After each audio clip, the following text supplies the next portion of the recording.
For more on the rising flu numbers and what you can do to keep yourself and your loved ones healthy, our medical correspondent, Dr. Darien Sutton, is here with us. Okay, as we saw, flu numbers are high nationwide, especially here in New York. So what are you seeing in the ER? Well, here in New York, we've got some of the highest number of cases that we've seen since 2009. Just recently, the reporting ending on December 20th totaled over 70,000 cases or illnesses within 1 week. That was, again, one of the highest numbers that we've seen in over 10 years. And that's reflective of what we're seeing nationally. That 7.5 million, important to note, that's 3 million additional cases compared to the week prior. That 81,000 hospitalizations, that's a 65% increase, and adding 15 states with the title of very high flu-like illness. So what we're seeing in the emergency room is volume. It's not necessarily different person to person, but the amount of people sick is what is causing hospital strain. And if you are feeling sick, what kind of tests can people get? Is there something they can get over the counter, for example? Yeah, absolutely. I actually brought one with me. I've been carrying it around all day, showing people exactly what it looks like. So this is a combination flu and COVID test. You can find it at your local pharmacy. I think it's incredibly helpful,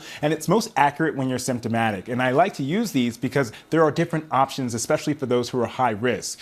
For example, for the flu, Tamiflu, of course, and for COVID, Paxlovid and Remdesivir for those patients who are admitted to the hospital. We typically reserve those for patients who are high risk. So important to understand if you're over the age of 65, if you are pregnant, for children under the age of 5, and for those who are immune compromised, you would be considered high risk. So if you find that you're symptomatic, you should seek out assistance. Treatment might be available for you. And if you're just feeling under the weather and, I can battle through this, at what point do you go seek medical attention, whether it's a doctor or even the ER? Great question. For most, the symptoms can be treated from the comfort of their own couch. But for those who are suffering symptoms that include difficulty breathing, shortness of breath, especially chest pain, important note here, heart attacks are increased in the setting of the flu. Inflammation associated with the flu infection can increase your risk of heart attack and stroke. So you want to make sure to talk to a doctor if you have those symptoms. And then a high or persistent fever, especially for children, you want to talk to a provider to make sure that it's nothing else. And what does if you're infected, what does it look like if you are vaccinated versus someone who's unvaccinated, all things equal? That is an important question because even though the vaccines are available and they reduce our risk, there is still a risk that you can get infected. But important to note, if you are vaccinated, you're more likely to have milder symptoms, a shorter duration of symptoms,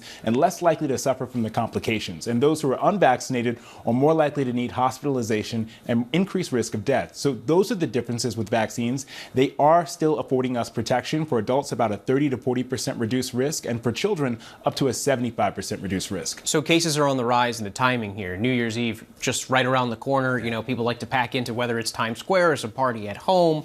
What can people do to protect themselves when gathering in large crowds like that? Vaccination's obviously a leading thing that we can do to reduce our risk. Making sure that you're masking, especially when you're going in dense communities and when you're traveling around. Making sure that you're washing your hands. And then when you're planning your parties, plan for the person who is highest at risk and adjust the level of mitigation for that person. All right, Dr. Darien Sutton, always appreciate your expertise and insight. Thanks for joining us. Of course.